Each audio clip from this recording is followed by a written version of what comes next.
Hare Nama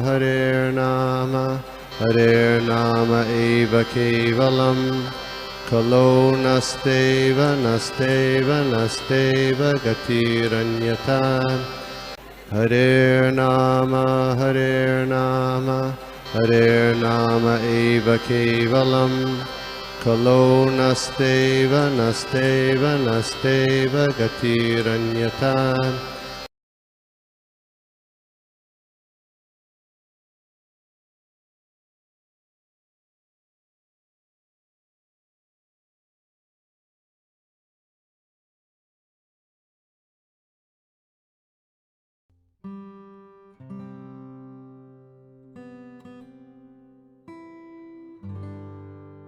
हरे कृष्णा।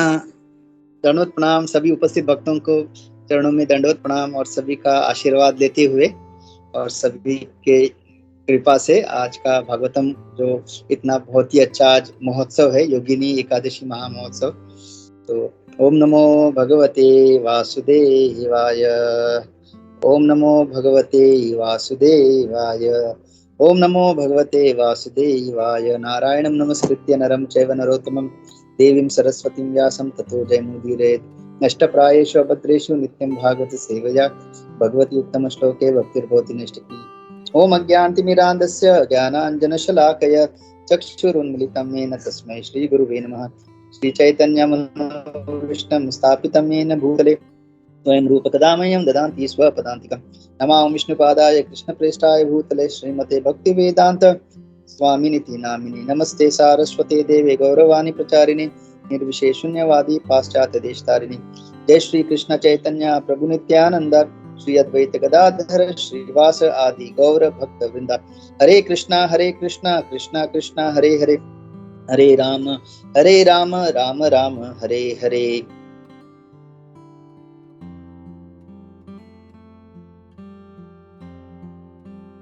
हरे कृष्णा। तो आज हम पढ़ेंगे दूसरा स्कंद अध्याय 7 और श्लोका 2 है 20 और 21। तो पहले श्लोका पढ़ता हूँ।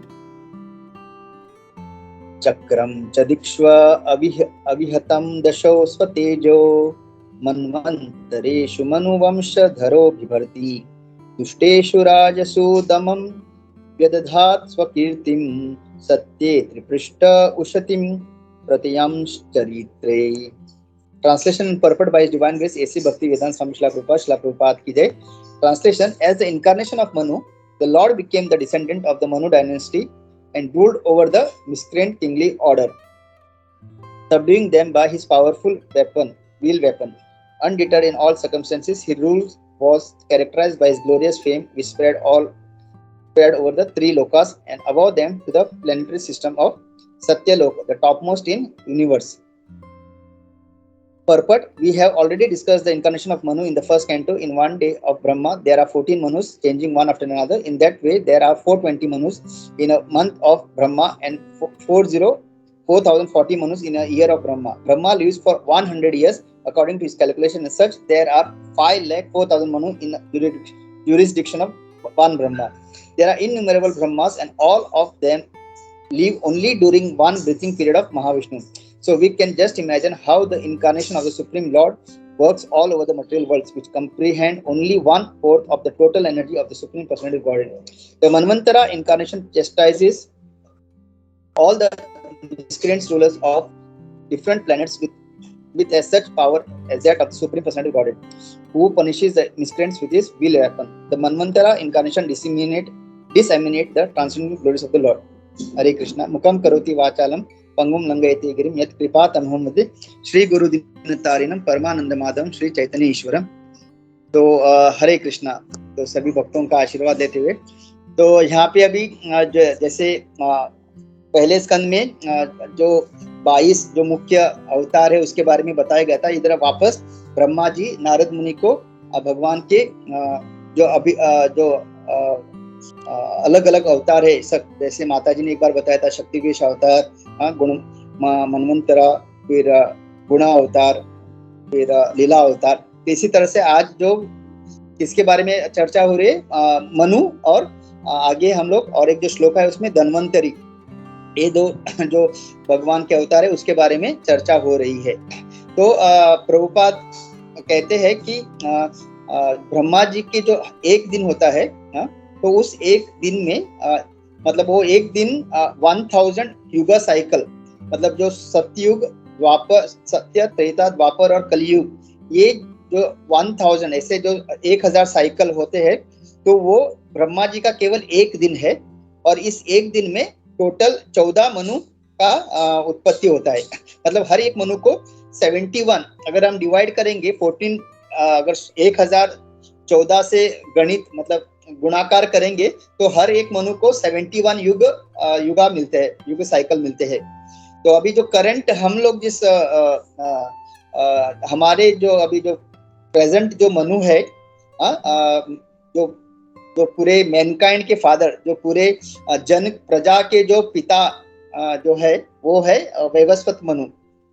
और इनके समय में जो हम कहते हैं ना ब्रह्मा जी के कृष्ण जो है ब्रह्मा जी के एक दिन में आते हैं, तो वो अभी जो रिसेंटली अभी जो द्वापर युग हुआ था, वैवस्वत मनु का जो अभी चल रहा है, राज चल रहा है, उसमें भगवान श्री कृष्ण आए थे द्वापर युग में। और उसके बाद में चैतन्य महाप्रभु आए 500 साल पहले। तो अभी अगले बार जो द्वापर युग आएगा और जो द्वापर और जो कली आएगा, वो युग धर्म वही रहेगा, हरिनाम संकीर्तन रहेगा कलयुग का, और द्वापर युग का जो हम लोग कहते हैं ना मंदिर मार्जन, यही रहेगा। लेकिन भगवान जो पूर्ण पुरुषोत्तम भगवान नहीं आएंगे। तो केवल वो ऐसा नहीं कि ब्रह्मा जी के हर, मतलब ऐसा नहीं कि भगवान हर द्वापर युग में आते हैं और हर कलयुग में चैतन्य महाप्रभु ने, ऐसा नहीं है। वो केवल 7वें जो मनवंतर है, जो वैवस्वत मनु जब आते हैं, तो उसके तभी जो ब्रह्मा जी का जो द्वापर आई थिंक 71 में से जो 71 जो अभी जो हाल ही में हुआ था, उस युग में जो आए थे। तो हम लोग बहुत ही भाग्यशाली है कि हम उस टाइम पैदा हुए, जो अभी अभी जब कृष्ण भगवान स्वयं आके गए हैं और चैतन्य महाप्रभु भी आके गए हैं। तो और प्रभुपाद कहते हैं कि जब कोई योग्य व्यक्ति, ये जो 14 मनु, एक सेट है 14 मनु, जो ब्रह्मा जी के एक दिन में जो 14 मनु आते हैं, इट इज अ सेट। तो ये 14 मनु में अगर कोई योग्य व्यक्ति इस स्थान को ग्रहण करने के लिए अगर कोई योग्य व्यक्ति नहीं मिले, तो फिर भगवान खुद उस आसन को ग्रहण करते हैं। तो हम देख सकते हैं कि भगवान हमेशा योग्य व्यक्ति को ही चुनते हैं, और अगर कोई योग्य व्यक्ति नहीं मिला तो भगवान खुद उस कार्य को संपन्न करते हैं। तो जस्ट मैं मतलब जस्ट आप लोगों को पता रहेगा, जस्ट इंफॉर्मेशन के लिए, तो वो 14 मनु का जस्ट मैं नाम बताता हूँ, इन द सेंस जो प्रभुपाद ने लिखा है। ये फर्स्ट कैंटो का अगर हम पहला स्कंद का 3रा अध्याय और 5वां जो श्लोक है, उस परपट में प्रभुपाद लिखते हैं, the man is prominent within this universe. जो प्रभुपाद हमारा जो ब्रह्मांड है उसमें जो 14 मनु जो मुख्य है, मतलब जो प्रोमिनेंट है, उनका नाम लिखते हैं। तो पहले है यज्ञ और स्वयंभुव मनु। यज्ञ जो स्वयंभुव मनु बनते हैं, विभु एस स्वोरिचस स्वारोचिस मनु, सत्यसेन उत्तम मनु, हरि जो है तामस मनु, वैकुंठ रैवत मनु, अजीत चक्षुषा मनु, अभी वामन एस, ये जो वामन अभी जो हमारा अभी the present age is under the Vaivasvata Manu, जो ये कौन है, वामन वैवस्वत मनु। फिर सार्वभौम जो स्वारणी मनु, ऋषभ दक्ष सावरणी मनु। फिर आगे जो अभी 8वें जो आने वाले हैं वो कौन, सावरणी मनु जो है सार्वभौम। फिर ऋषभ एस दक्ष सावरणी मनु। फिर विश्वक्षेन ब्रह्म सावरणी मनु। फिर 11 जो 11वें होंगे वो धर्म सेतु या धर्म स्वारणी मनु। फिर शुद्धात्मा एस रुद्र स्वारणी मनु। फिर जो 13वें है वो योगेश्वर देव सावरणी मनु। और जो 14 होंगे वो भद्र भानु एस इंद्र सावरणी मनु। तो ये जो है जो 14 मनु, मतलब मैंने बहुत ही जल्दी में बताया, लेकिन आप इसको रिफर करना Shrimad Bhagavatam canto 1 chapter 3 and shloka 5। तो इस परपट में श्रीला प्रभुपाद ने बहुत ही अच्छी तरह से लिखा है। प्रभुपाद ने हर एक चीज, मतलब हमको बोलते हैं ना बेटे बेटे, मतलब परोसा है, केवल हमको खाना है, मतलब हमको कोई भी ज्यादा मेहनत या चेष्टा करने की जरूरत नहीं। प्रभुपाद के बुक में हर कुछ बहुत ही अच्छी तरह से दिया है। और प्रभुपाद लिखते हैं, जो हम इंग्लिश में मैन जो कहते हैं ना, MAN, मैन, वुमन, तो ये इसी शब्द से निकलता है, मनु, जो मनु MAN, और जो हम लोग मनुष्य जो कहते हैं, मनुष्य प्राणी, तो ये भी जो शब्द है इसी जो 14 एक जो मनु है, मतलब जो प्रजा, मतलब प्रजा के फादर ऑफ मैनकाइंड। और अगर देखा जाए तो जब मनु संहिता ये भी एक तरह का लॉ बुक है, लेकिन प्रभुपाद ये भी बताते हैं कि दिस इज नॉट ट्रांसेंडेंटल। ये जो लॉ बुक है ये केवल भौतिक जगत में हम लोगों को मतलब कैसे रहना है, मतलब एक नॉर्मल ह्यूमन बीइंग की तरह कैसे रहना चाहिए, उसके बारे में ये लॉ बुक है। इट इज नॉट स्पिरिचुअल, मतलब ये आपको आध्यात्मिक जगत, अगर आप इसको फॉलो करेंगे तो आप एक क्या कहते हैं, एक सोसाइटी में हर, मतलब अभी जैसे इंडिया कंट्री में एक कॉन्स्टिट्यूशन है, कॉन्स्टिट्यूशन ऑफ इंडिया, तो उसको अगर हम फॉलो करेंगे तो हमको कोई पुलिस या कोई क्या कहते हैं, कोई भी हमको हाथ नहीं लगाएगा, if you follow the constitution of India as it is. तो उसी तरह से भौतिक जगत में कैसे रहना है, मतलब ये जो प्रकृति का जो नियम है, उस प्रकृति के नियम को न छेड़ते हुए, मतलब कोई अपराध न करते या कोई पाप न करते हुए कैसे रहना, वो इस मनु संहिता में लिखा गया है। But it is not spiritual. ये हम इस तरह से फॉलो करेंगे तो केवल एक मनुष्य का जीवन अच्छी तरह से जिया, इसका हमको श्रेय मिलेगा। लेकिन ये हमको ना भगवत भक्ति प्राप्त करने के लिए हमको ये मतलब उतना सहाय नहीं मतलब आध्यात्मिक जगत जाने के लिए इसका हमको कोई सहाय नहीं होगा। तो उसके लिए हमको जो है अपना जो अमल पुराण, श्रीमद् भागवतम, भगवत गीता, भक्तों का संग, यही। बट मनु संहिता किसके लिए, एटलीस्ट हम मनुष्य के स्तर पे आए, उसके लिए उसको फॉलो या एटलीस्ट समझना चाहिए, मतलब ये प्रकृति में, इस भौतिक जगत में हमको कैसे रहना है।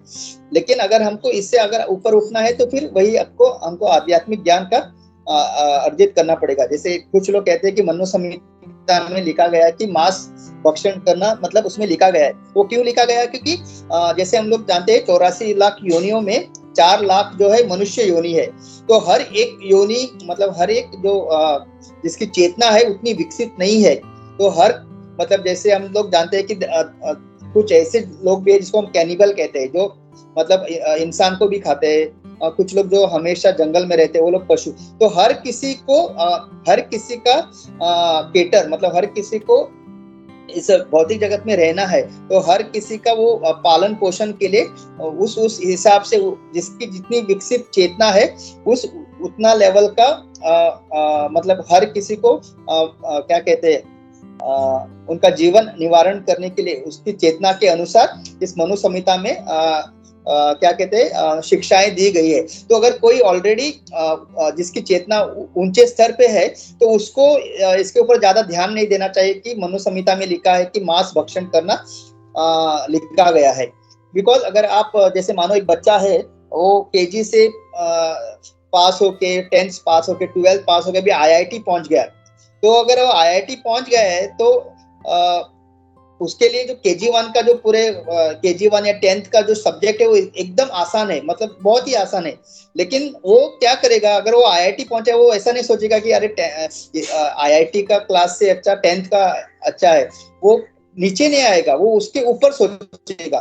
तो उसी तरह से हम लोग जो सही में भक्ति करना चाहते हैं या फिर भगवान को प्राप्त करना चाहते हैं, तो हम लोग अभी एक प्रभुपाद की कृपा से अलग स्तर पे है। तो अगर हम उस स्तर पे आके अगर हम ये सोचेंगे अरे मनु संहिता में लिखा है कि मांस भक्षण करना अलाउड है, तो फिर क्यों ना करे। तो मतलब इसका मतलब हम लोग अपना चेतना अभी भी विकसित नहीं है, मतलब वी आर स्टिल इम्प्योर। क्योंकि अगर सही में अगर हम प्योर हो गए तो ये सब जब हम पढ़ते हैं तो हम लोगों को समझ में आता है ये हमारे लिए नहीं है, ये उन लोगों के लिए जो अभी भी मतलब जो 4 नियमों का पालन करने में योग्य नहीं है, या फिर मतलब अभी भी उनके अंदर बहुत सारे अशुद्ध चेतना होने के कारण ये इजीली छोड़ नहीं सकते। तो ऐसे, क्योंकि उन लोगों को भी तो जीना है, मतलब भगवान को हर किसी का रक्षण करना है और हर कोई अलग अलग स्तर पे है, तो सबको अपना अपना स्तर के हिसाब से उसमें शिक्षाएं दी गई है। तो ये है जो हम लोग अब इंग्लिश में जो मैन कहते हैं, विमेन, और हम मनुष्य जो कहते हैं, ये सारा जो शब्द है इसी से आया है, मनु से। और ये सारे जो है भगवान मतलब ब्रह्मा जी के उत्पत्ति से होते हैं। और फिर प्रभुपाद बहुत ही अच्छी तरह से समझाते हैं कि भगवान जैसे ब्रह्मा जी के एक दिन में 14 मनु होते हैं, तो महीने में अगर उसका गणित करेंगे 14 into 30 तो 420 नंबर याद रखने के लिए बहुत ही आसान है 420। और उसको जब हम गुणाकार करते हैं, when we multiply by, Brahma ji जो है पूरे 100 साल जीते हैं, तो 420 into 100 अगर हम करेंगे, 420 into 12 एंड into 100, ओके, मतलब ब्रह्मा जी का एक महीने में 420 और 12 मतलब एक साल में 5040, और उसको 100 से डिवाइड करेंगे तो ब्रह्मा जी की पूरे अवधि जो 100 साल की अवधि है उसमें 5,04,000 मनु जो है मतलब आते हैं, 5,04,000। और सबसे बहुत ही ध्यान रखने वाली बात है, ये जो 100 साल मतलब ब्रह्मा जी के, ये केवल महाविष्णु का एक श्वास है। मतलब जब भगवान जब एक सांस लेते हैं, उसको वो पूरा सांस ब्रह्मा जी का पूरा 100 ईयर्स, मतलब एक ब्रह्मांड का जो है टाइम फ्रेम। तो सोचिए, मतलब हम लोग महाविष्णु जो है कला है, एते चांस कला पुंस कृष्ण स्तु भगवान स्वयं, जो कृष्ण भगवान पूर्ण पुरुषोत्तम भगवान के कला के अंश है। मतलब ही इज नॉट, मतलब पूर्ण पुरुषोत्तम भगवान तो कृष्ण है, तो उनके कला और कला के अंश वो है महाविष्णु। तो सोचिए, मतलब उनका एक सांस जो है हमारे पूरे ब्रह्मांड का, एक ब्रह्मा जी के 100 साल का अवधि, मतलब एक केवल भगवान का एक सांस है।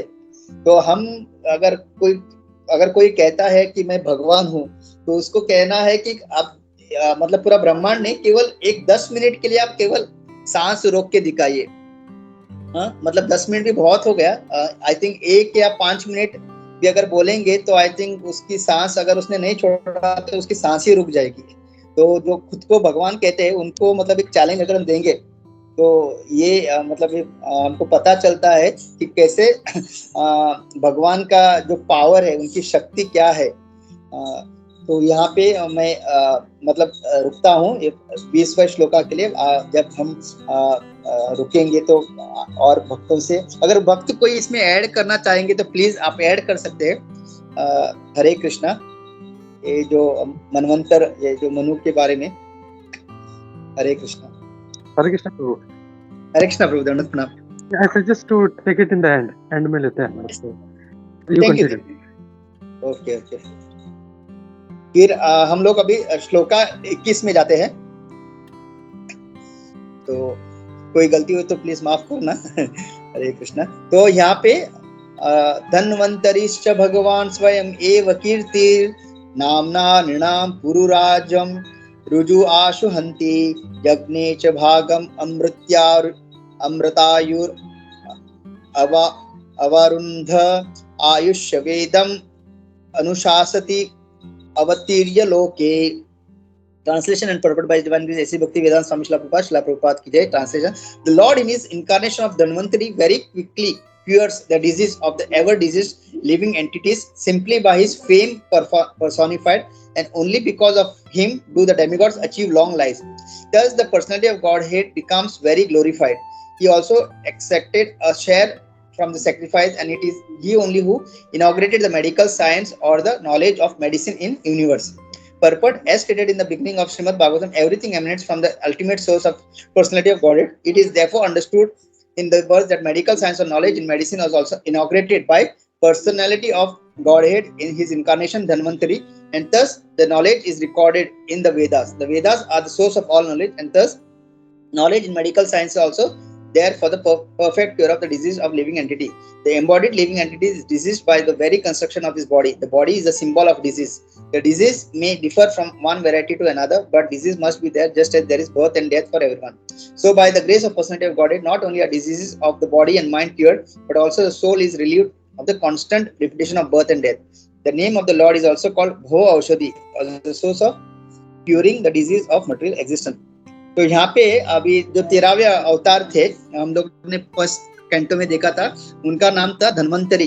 तो जो ये धनतेरस का जो हम लोग उत्सव मनाते हैं दिवाली के पहले, आई थिंक त्रयोदशी की तिथि पे जो आता है, तो एक्चुअली ये जो धन्वंतरी जो भगवान है, इनका जो प्राकट्य है उसका है एक्चुअली। इसका जो धनतेरस जो कहा जाता है, तो एक्चुअली इसका लक्ष्मी के साथ कोई एक्चुअली कोई संबंध नहीं है, क्योंकि वो बहुत लोग धनतेरस के दिन सोना वगैरह खरीदते हैं, ऐसा मैंने सुना है। दिवाली के जो त्रयोदशी का जो दिन होता है दिवाली के पहले, बट ये जो पूरा जो इसका कनेक्शन है, इट इज विथ जैसे प्रभुपाद यहाँ पे लिख रहे हैं कि इट इज जो भगवान धन्वंतरी जो ये है, और मतलब वो जो अमृत लेके आए थे, जैसे हम जानते हैं सागर मंथन की कथा हम लोग जानते हैं। एक बार जब असुर और देवताओं के बीच में ये जो समुद्र मंथन का जो लीला हुआ था, तो मंदार पर्वत को लेके आए थे वो चर्निंग रॉड बनाने के लिए, और वासुकी जो थी वो उसको रस्सी के जैसे उसको इस्तेमाल किया गया था।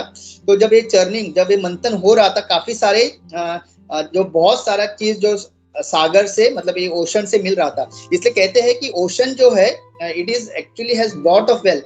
हमारा जो सागर के नीचे बहुत सारा वेल्थ है, तो ये चर्निंग कर रहे थे, तभी बहुत सारा वेल्थ हो रहा था। और तभी 13th इनकारनेशन जो हुआ, तभी भगवान जो है धन्वंतरी जो है का भगवान अवतार लेते हैं, और वो क्या लेके आते, अमृत का घड़ा।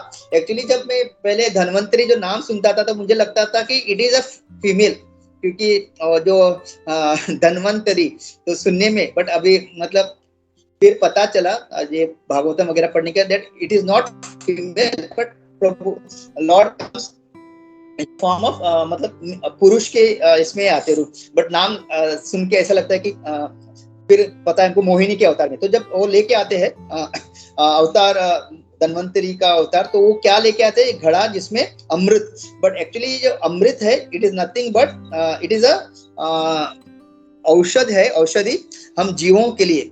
और इसलिए ऐसा कहते हैं कि जो स्वर्ग में जो आयु जो है देवी देवताओं के और जितने भी जो स्वर्गवासी है, उनकी आयु क्यों बहुत ही लंबी है, वो इट इज नॉट इटर्नल, शाश्वत नहीं है, लेकिन बहुत लंबी है।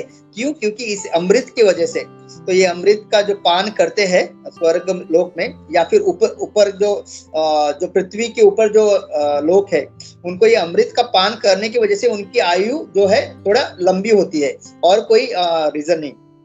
और फिर हम जानते हैं कि वो जो असुर जो है वो उस अमृत को छीन लेते हैं, और फिर वो ताकि वो अमृत असुर लोग ना पिए, तो क्या होता है, भगवान वापस जो मोहिनी का रूप लेके आते हैं, और उनको मोहित करके वो जो अमृत है उनसे छीन लेते हैं, और फिर देवताओं को पिला देते हैं। तो ये जो धन्वंतरी है it is nothing but Dhanvantari का जो अवतार था वो it is basically a science. और जैसे प्रभुपाद इधर तात्पर्य में लिखते हैं, Vedas means full of knowledge, मतलब पूरा जितना भी हमारा इस भौतिक शरीर को और इस भौतिक जगत को चलायमान रखने के लिए जो कुछ भी चाहिए उसका पूरा ज्ञान जो है उस वेदा में है। और फिर उन वेदा को 4 भाग में डिवाइड किया है, और उसमें एक जो है आयुर्वेद, मतलब आयुर्वेद मतलब हमारा जो इस भौतिक शरीर को जो पीड़ाएं होती है, जो कठिनाई होती है, जो डिजीज या जो व्याधियां होती है, उस व्याधियों से कैसे हमको छुटकारा पाना चाहिए, उसका पूरा जो नॉलेज है वो आयुर्वेद में आता है। और प्रभुपाद बहुत ही अच्छा लिखते हैं कि ये जो हमारा ये जो शरीर है, जिसके ऊपर हम इतना सारा ध्यान देते हैं सजने संवरने में, उसको बहुत ही सुंदर दिखने में, बट प्रभुपाद लिखते हैं केवल एक मल और मूत्र का झोला है। It is a bag of urine, stool and mucus bile. मतलब अगर हम देखेंगे इस शरीर का जो पैकेजिंग बाहर से बहुत ही अच्छा लग रहा है, पैकेजिंग इतना, ये भगवान की कृपा है, लेकिन अंदर क्या है, अंदर केवल गंदगी है। और जब ये सारे जो कपवात पित्त, हाँ, ये जो इसका जब प्रमाण ऊपर नीचे होता है तब हम लोगों को शरीर में व्याधियां होना शुरू होती है। और बट यही शरीर जो है, मनुष्य का शरीर, अगर देखा जाए एक तरह से हमारे लिए भेंट भी है। अगर हम समझ पाए ये शरीर हमको क्यों मिला है, अगर हमको पता नहीं चले कि ये शरीर हमको क्यों मिला है और हम केवल बाहरी दृष्टिकोण से सजते संवरते मेकअप करते, अभी भी 50 साल हुआ है फिर भी 30 साल का लगने का कोशिश कर रहे हैं, तो फिर क्या होता है, फिर देन इट इज वेस्ट, मतलब अज्ञानता है, ये अज्ञानता। क्योंकि इसके अंदर केवल मल मूत्र, कप वाय पित्त यही भरा पड़ा है। और आज का जो मेडिकल साइंस प्रभुपाद लिखते हैं, इट इज इसका भी जो आगमन है ये it is coming from lord only. ये जो आयुर्वेद के शिक्षा ही है, भले ही Ayurveda is it is not, क्या कहते हैं, एलोपैथी नहीं है। एलोपैथी मेडिसिन जो मॉडर्न साइंस है वो अलग होता है, और ये जो है पूरा आयुर्वेद जो है इसको होम्योपैथी या फिर हाउ, क्योंकि अगर हम लोग एलोपैथी देखेंगे, it is nothing but chemicals. मतलब अगर आप आज किसी डॉक्टर के पास जाते हो, किसी आपको कोई प्रॉब्लम है, बीमारी, तो वो क्या करता है, आपको पूरा केमिकल भर के देता है। और वही केमिकल जो हमारे अंदर शरीर में जा जाके जैसे अगर आपको शुगर है या बीपी है, तो वो क्या करता है, आपको और केमिकल देता है वो कंट्रोल में लाने के लिए। और जैसे आपकी आयु बढ़ जाती है, और भले ही वो आपका जो लेवल सेम है, लेकिन क्योंकि आपकी आयु बढ़ गई है, वो क्या करता है, डोज और बढ़ा देता है। तो आपका क्या हो रहा है, शरीर में जो केमिकल की मात्रा और बढ़ाते जाता है, तो उसकी वजह से क्या होता है, आपका साइड इफेक्ट हो जाता है। और भले ठीक होने की वजह से आपको और मतलब अलग अलग बीमारियां होना और शुरू हो जाता है। लेकिन वही अगर हम जैसे भगवान कहते हैं ना, क्या, युक्ताहार विहारस्य युक्त चेष्टस्य कर्मसु युक्त स्वप्नावबोधस्य योगो भवति दुःखः।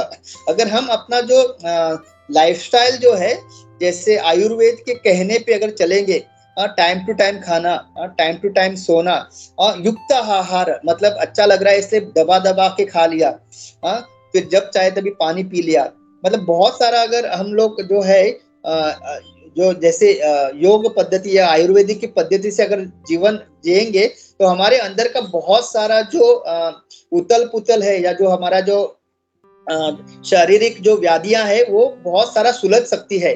बट लेकिन अपना भी लाइफस्टाइल ही ऐसा हुआ है, और इतना हम लोग स्ट्रेस में रहते हैं कि हम लोगों के पास टाइम नहीं। और आयुर्वेद जो है, आयुर्वेदिक जो दवाइयां होते हैं, वो धीरे धीरे आपके शरीर पे काम करती है। वो ऐसा नहीं कि जैसे अभी आपको बुखार आया, आपने पैरासिटामोल ले लिया, विद इन 2 घंटे में आपको आपका जो पसीना आ जाएगा और चला जाएगा। बट क्या हुआ है, हमने केमिकल ले लिया, वो साइड इफेक्ट उसका हम लोग उसके बारे में नहीं सोचते। आज भर्ती कल चक्रवर्ती, हमको ऐसा आजकल उपाय चाहिए। We have no time for slow process. तो आयुर्वेद जो है वो धीरे धीरे काम करता है।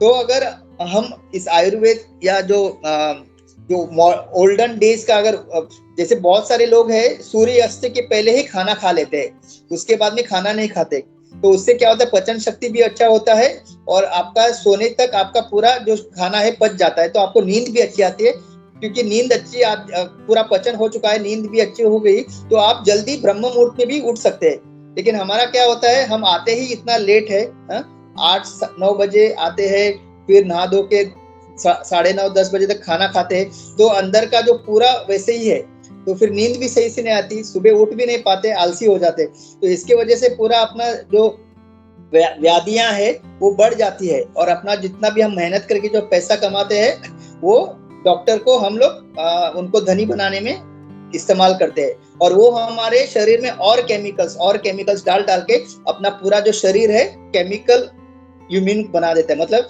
जब तक केमिकल अंदर नहीं जाता तब तक हम स्वस्थ नहीं हो सकते, क्योंकि अभी शरीर जो है पूरा केमिकल के प्रभाव में आ गया। एक तो माया के प्रभाव में है, अभी दूसरा केमिकल के प्रभाव में। तो इस तरह से पूरा जो है हमारा अभी जो मॉडर्न, और अभी अगर देखा जाए तो बहुत सारे लोग बोलते हैं कि जो करंट मॉडर्न लाइफ में ये आयुर्वेद उतना हम पे प्रभावशाली नहीं कर सकता।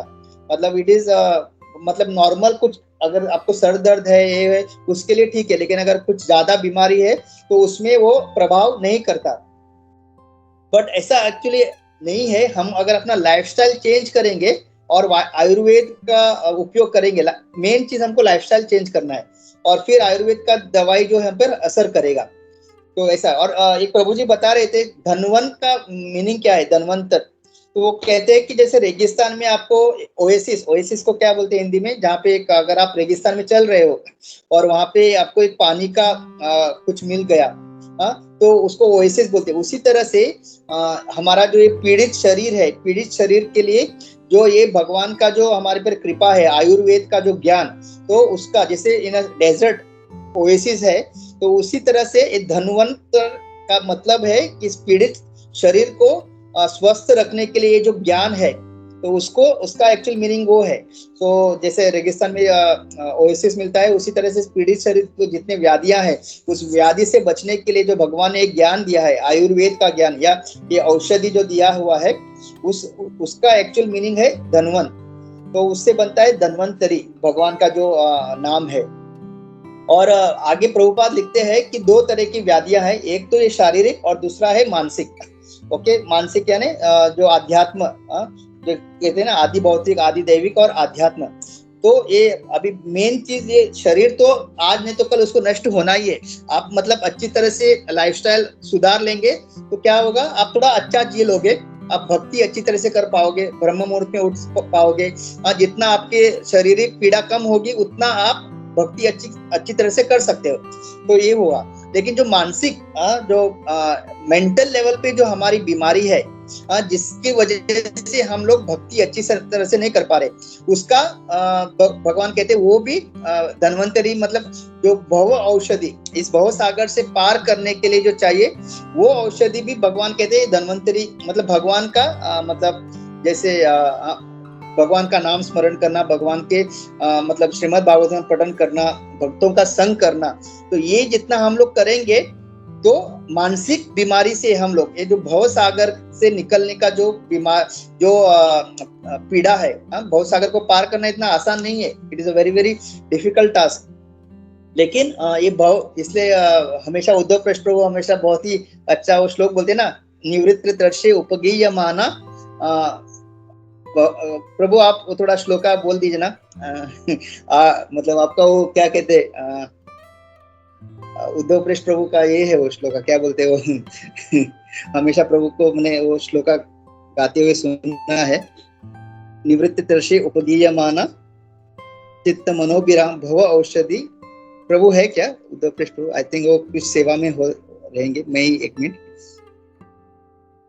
निवृत्त और किसी को आता है क्या?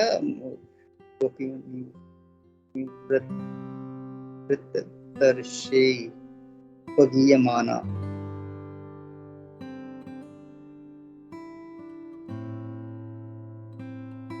वो नहीं मिल रहा है, बाद में हम लोग शेयर करेंगे। तो जो भगवान है, जो भगवान का जो इतना सुंदर रूप है, भगवान का इतना सुंदर जो दिव्य नाम है, इसका जब हम जप करेंगे, इसका जब दर्शन लेंगे, तो ये जो है हमारा भव औषध, मतलब भव सागर से पार करने का औषधि बन जाता है।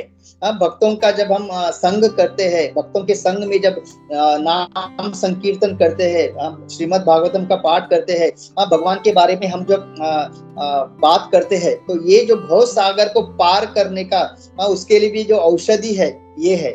तो ये धन्वंतरी का यहाँ पे उल्लेख हो रहा है। तो मैं यहाँ पे रुकता हूँ। हरे कृष्णा। तो आज हमने दो yes, thank you Prabhu, thank you. निवृत्त तर्षे उपगीयमाना भवा औषधि श्रोत मनोभिराम का उत्तम श्लोक गुणानुवादा पुमां विरज्येत विना पशुघ्नात्। Glorification of the Supreme Lord, Personality of Godhead, is performed in the parampara system, that it is conveyed from the spiritual master to disciple. Such glorification is realized by those no longer interested in the false temporary glorification of this cosmic manifestation. Description of the Lord are the right medicine for the conditioned soul undergoing repeated birth and death. Therefore, who will sees hearing such glorification of the Lord except a butcher or one who is killing his own self. तो मतलब हम जो इस जन्म मृत्यु के चक्र में जो फंसे हुए हैं, अगर हमको इससे निकलना है तो उसका भव सागर से अगर निकलना है तो उसका औषधि क्या है? भगवान का निरंतर नाम जपना, उनकी स्तुति करना। वो कैसे?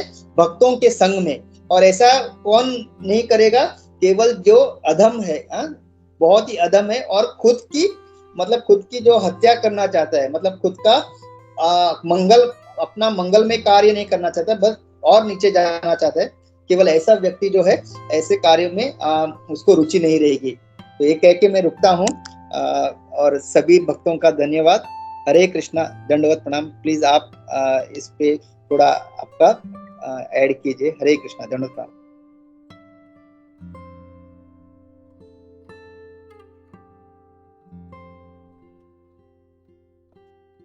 हरे कृष्णा प्रभु, दंडवत प्रणाम। हरे कृष्णा, आवाज आ रहा है प्रभु? आज प्रभु आवाज आ रहा है प्रभु। तो प्रभु जस्ट बहुत अच्छा क्लास, स्पेशली जो मनु का जो पूरा कैलकुलेशन जो बताया, उनके नाम बताए, हम लोगों ने पहले किया था काफी टाइम, लेकिन एवरीबॉडी मस्ट हैव फॉरगॉटन। और विश्वम्बर प्रभु ने भी उसको वापस पोस्ट किया है ग्रुप में, तो थैंक यू उनको भी। और धन्वंतरी का भी जो था बहुत अच्छे से वापस से आपने बताया कैसे धन्वंतरी जो है वो एक्चुअली वो भी भगवान का ही एक अवतार है धन्वंतरी, जो दवाई देने के दवाई नहीं, अमृत देने के लिए आए थे। और हमको पता है जो कुंभ लेके आए थे वो अमृत का, वो धन्वंतरी भगवान आए थे। और मतलब उनको ऐसा कोई स्पेशल पूजा नहीं किया जाता उनका, जैसे अवतारों को किया जाता है। बट स्पेशली जो आयुर्वेद के डॉक्टर्स हैं वो बहुत उनको मानते हैं। एंड मतलब बोलते हैं कि मेडिसिन वगैरह भी हम लोग जब लेते हैं तो we should pray to him first. ये दवाई है, ये हम पर काम करे कर, तो ज्यादा फिर कृपा मिलता है। Thank you for the nice class. Hare Krishna Prabhu. Hare Krishna Prabhu, thank you Prabhu, thank you for this wonderful point कि ये भगवान से पहले प्रार्थना करें ताकि असर करे, क्योंकि बहुत ही थैंक यू प्रभु, बहुत अच्छा पॉइंट बताया आपने। क्योंकि मेडिसिन ऐसा नहीं कि मेडिसिन लेने से ठीक होते, वो असर हो या ना वो भी भगवान की कृपा से। थैंक यू प्रभु, आगे से हम लोग इसके ऊपर ध्यान रखेंगे। यस, थैंक यू प्रभु। हरे कृष्णा।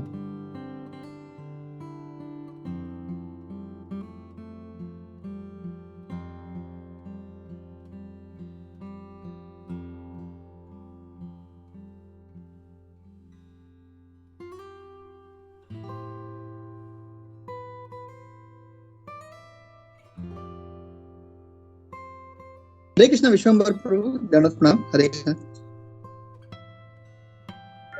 प्रभु जी, हरे कृष्णा।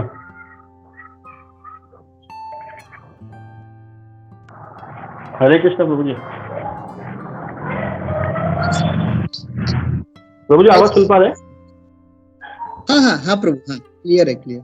प्रभु जी मैं आपको कहना चाहूंगा, बहुत अच्छी क्लास थी आपकी, और धीरे धीरे करके मुझे सब दामोदर देश के भक्तों की आवाज सुनाई आ रही है, उनकी कथा जो आप तैयारी करते हैं वो सुनाई में आ रहा है। और मैंने शायद पहली बार नया जुड़ा हूँ, तो सबकी पहली बारी क्लास अटेंड कर रहा हूँ। काफी अच्छा आपने समझाया। इसमें बस मैं एक चीज ये बताना चाहूंगा, जो आपने बताया था कि भगवान श्री कृष्ण एक ही बार आते हैं ब्रह्मा के एक दिन में और चतुर्युग के हिसाब से। तो उसमें एक चीज, अभी हमारे यहाँ पर भक्ति गौरव नारायण स्वामी महाराज आए थे, उन्होंने हमको एक चीज बताई थी, ये बात बताई थी कि भगवान दूसरे जो युग होते हैं ना, जैसे अब जो अगला युग आएगा, तो उसमें भगवान श्री कृष्ण और चैतन्य महाप्रभु स्वयं नहीं आएंगे, उनकी जगह पर कोई दूसरा, मतलब भगवान के ही कोई पूर्ण पुरुषोत्तम भगवान ही आएंगे, लेकिन मतलब भगवान श्री कृष्ण और नहीं आएंगे, उनके कोई अंश ही आएंगे। और हमको बस ये इस युग में जो हमने जन्म लिया है, जो आपने बताया कि हम बहुत ज्यादा सौभाग्यशाली हैं, तो इसमें जो अभी जो हमने जन्म लिया है, इससे हमको जो सबसे धरोहर चीज है वो यही है कि हमको कृष्ण प्रेम मिलेगा। लेकिन जो अदर युगों में जो आएगा ना, उनको कृष्ण प्रेम न मिल करके बैकुंठ लोक तक वो जा पाएंगे अगर दूसरे अवतारों की संगति करेंगे, हरिनाम भी चलेगा, लेकिन वो कृष्ण प्रेम उनको नहीं मिल पाएगा। कृष्ण प्रेम के लिए यही समय जो उपयोग है, जिस वक्त जो स्वयं चैतन्य महाप्रभु आए हैं, कृष्णा आए हैं और श्रील प्रभुपाद भी आए हैं। ये चीज मैं ऐड करना चाहूंगा और मैं गोपी मनोहर प्रभु को भी बोलना चाहूंगा, क्या ये इसमें कुछ और कुछ है या कुछ सही है या क्या है, बताइए आप प्रभु जी।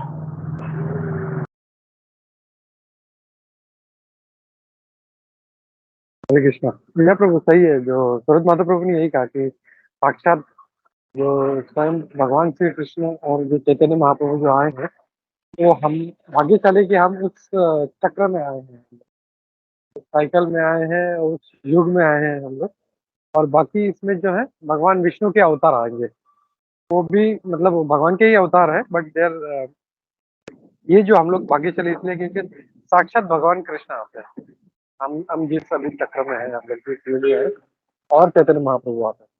और बाकी के युगों में वो भगवान विष्णु के अवतार जो है, उनका कोई अंश, उनका कोई एक रूप जो है वो आएगा, ऐसा मैंने सुना था। हरे कृष्णा।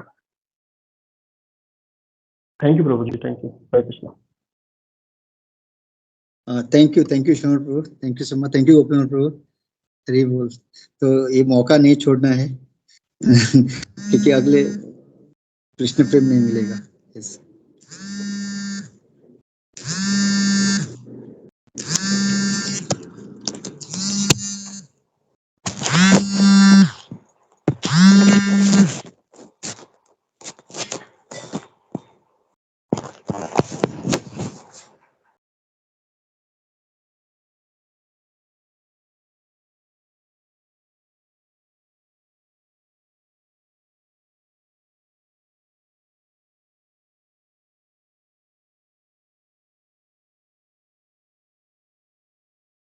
हरे कृष्ण प्रभु जी। प्रभु ये जो भी एक पॉइंट उठाया गया था, जी प्रभु, अभी जो प्रभु जी ने ये पॉइंट उठाया था, तो मुझे इसमें एक प्रश्न था। प्रभु जी अगर इस पे थोड़ा मार्गदर्शन करें कि ये जो इस युग में हम जो आए तो हमें कृष्ण प्रेम मिलेगा, और जो आगे वाले इसके बाद वाले युग आएंगे तो उसमें मतलब भगवान के विष्णु अवतार या आएंगे, तो वो लोग जो होंगे उस बैच में तो वो वैकुंठ तक जा पाएंगे। तो मेरा प्रश्न था कि अभी जो हम मतलब भाग्यशाली है कि हमें इस मनवंतर में हम आए तो हमें कृष्ण प्रेम मिला। तो क्या ऐसा भी होता है क्या कि जिनको मतलब जिनको चाहिए, जो कृष्ण से प्रेम करना चाहते हैं, वो इसमें आ गए और इस युग में आ गए और अभी उनको मिल रहा है, और बाकी जो जिनको वैकुंठ तक वो जा पाएँगे, तो वो उतने मतलब उनकी योग्यता नहीं है या उनकी उतनी मतलब अ, चाहना नहीं है कि वो ऐसा प्रेम पाएँ भगवान का, तो ऐसा कुछ है क्या?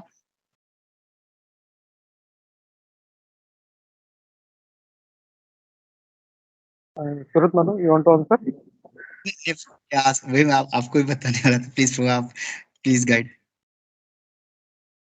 नहीं, ऐसा नहीं है, क्योंकि देखो जो होता है ना, कैसे जन्म लेना है ये सिर्फ भगवान जो है वो जन्म भी नहीं लेते हैं, वो ही कम्स, वो आते हैं, अवतरित होते हैं। लेकिन हम लोग बद्ध जीव है, हमारे हाथ में नहीं है कि हम अपने मन से हम मेरा मन किया तो सतयुग में आ गया, मेरा मन किया तो कलयुग में चैतन्य महाप्रभु जी आ गया। नहीं, we are not capable of that, क्योंकि हम लोग बद्ध जीव है। हम लोग फॉर्चुनेट है, हम लोग ये बोल सकते हैं हम लोग भाग्यशाली है कि हम लोग उस टाइम पे आ गए हैं, तब इसका फायदा उठाना है। We can do that. But ऐसा नहीं कि हमारे हाथ में था, हमको भगवान से बहुत ज्यादा प्रेम था तो इसके लिए हम लोग साइकिल में है। इतना प्रेम होता तो हम लोग फिर यहाँ पे नहीं होते। बट वी आर बद्ध जीव, इसके लिए हम लोग जो है लोग अपने चक्र के हिसाब से जो भी कर्मानुसार हम लोग बोलते हैं ना, ऐसा जो डाइस फेंकते हैं तो कैसा लक के हिसाब से कभी 2 आता है, कभी 6 आता है। तो फॉर्चुनेटली हम लोग उस समय पे आ गए हैं, तो अब इसको मौका नहीं खोना है हम लोग को। अब इसका पूरा फायदा उठाना है कि हम लोग भगवान का नाम लें अच्छे से और वापस भगवत धाम चले जाए। Hare Krishna. Hare Krishna, thank you so much Prabhu. और प्रभु जी मतलब जो वो वैकुंठ वाले हैं, तो जो वैकुंठ तक जा पाएँगे तो क्या वो वाले लोग होंगे क्योंकि आएँगे भी भगवान के विष्णु रूप ही, तो क्या वो वैसे वाले लोग होंगे जो कि मतलब भगवान को हमेशा एक ऑ एंड रेवरेंस के रूप में देखते हैं, क्योंकि विष्णु रूप तो ऐसा ही है भगवान का जिसमें प्रेम हो ना हो, लेकिन ऑ एंड रेवरेंस बहुत होता है। तो अभी हम भी देखते हैं कि कितने सारे जो दूसरे पंथों में जाते हैं, तो उनको पता भी होता है कि उनके गुरु मतलब ऐसे ही मतलब चीट कर रहे हैं, पर फिर भी जैसे प्रभुपाद कहते हैं कलयुग में चीटर्स एंड चीटेड होंगे। तो वो एक ऑ एंड रेवरेंस में वो कुछ मतलब इतना उनसे प्रश्न नहीं पूछ पाते, या वो मानते ही हैं जो उनके गुरु ने एक बार कह दिया। जो दूसरे पंथों में या जो जोगी बाबाओं के पास जाते हैं। तो क्या ये लोग वही होंगे जो जब विष्णु भगवान आएँगे, तो ये ऑ एंड रेवरेंस वाले लोग होंगे?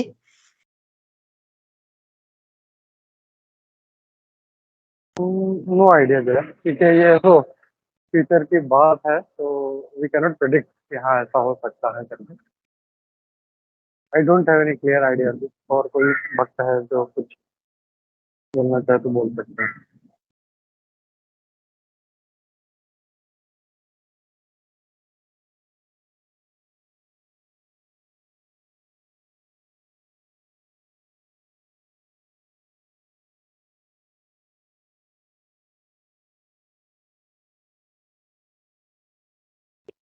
या ओके, आई थिंक हरे कृष्णा। संजय श्री, हरे कृष्णा।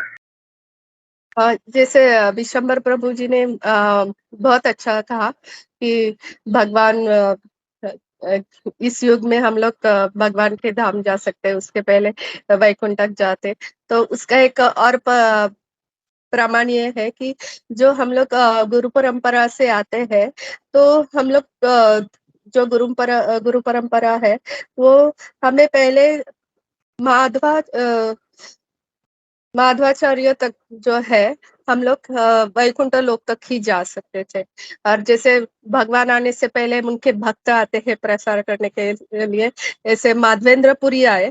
माधवाचार्य के बाद भी फिर माधवेंद्रपुरी जब आए, तो उससे क्या हुआ, टर्न हुआ गुरु परंपरा में, और तब हम लोग कृष्ण की भक्ति करने लगे। उसके पहले सब लोग भक्त थे, हम लोग हमारे परंपरा में सब आते थे, लेकिन जाते थे कहाँ पर, वैकुंठ तक ही जाते थे। वो गोलक तक नहीं जा सकते थे। माधवेंद्रपुरी आने के बाद फिर हमारा प्रवास गोलक तक जाना है, क्योंकि उसके बाद फिर महाप्रभु आने वाले थे। हरे कृष्णा।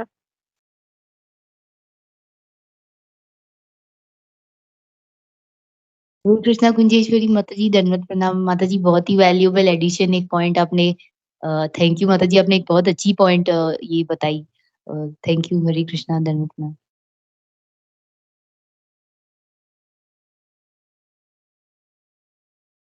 प्रभु जी जस्ट एक अब इसमें और एक जस्ट मुझे जस्ट याद आया। जो अभी संकर्षण निताय प्रभु जो थे, अभी उनका महाराज, अभी ही इज अ सन्यासी, ये नाम पता नहीं। तो उनसे भी एक बार पूछा गया था कि गोलोक जाने के लिए we have to be at the level of साक्य रस, मतलब दास्य रस में अगर आप रहोगे तो you will be in Vaikuntha, जैसे अभी कहा था ऑ एंड रेवरेंस। तो उनसे एक बार पूछा गया था कि अगर किसी का कॉन्स्टिट्यूशनल स्वरूप जो है वो दास्य है और वो चैतन्य महाप्रभु के आंदोलन में है, तो उसका क्या होगा। तो उन्होंने बताया था कि the biggest mercy of Chaitanya Mahaprabhu is, अगर आपका स्वरूप दास्य का भी है, तो बाय परफॉर्मिंग दिस नाम संकीर्तन यज्ञ, चैतन्य महाप्रभु का जो फैमिली में जो जुड़ जाता है, चैतन्य महाप्रभु कैन चेंज इस स्वरूप टू द लेवल ऑफ सख्य या माधुर्य, या फिर माधुर्य सख्य और पेरेंटल जो वात्सल्य। तो उन्होंने ये बताया था, this is another big mercy of Chaitanya Mahaprabhu. You can change your constitutional position, so that you can enter Golok Vrindavan. क्योंकि अगर आप दास्य या फिर क्या कहते हैं, दास्य न्यूट्रलिटी के लेवल पे आप केवल वैकुंठ तक जा सकते हो। हरे कृष्ण। थैंक यू, बहुत अच्छा पॉइंट था मुझे। क्या, क्योंकि चैतन्य महाप्रभु है ही इतने उदार। वो तो हर किसी से भिक्षा मांग रहे हैं वहीं पर। भगवान का प्रेम जो है वो बांट रहे, स्टोर हाउस में पूरा खोल दिया, जो इतने सालों से बंद था, करोड़ों सालों से बंद था। ओनली चैतन्य महाप्रभु जो उनका स्टोर है, वो बोलते हैं ना, प्रेम का धन है, वो खोल देते हैं। इसीलिए हो सकता है कि ये जो शांत रस वाले, दास रस वाले जो चैतन्य महाप्रभु से जुड़े हैं, तो वो उनको फिर पक्का वो ध्यान रखेंगे कि इनको भी और आगे बढ़ाना है। Thank you Surendra Madhav, Hare Krishna.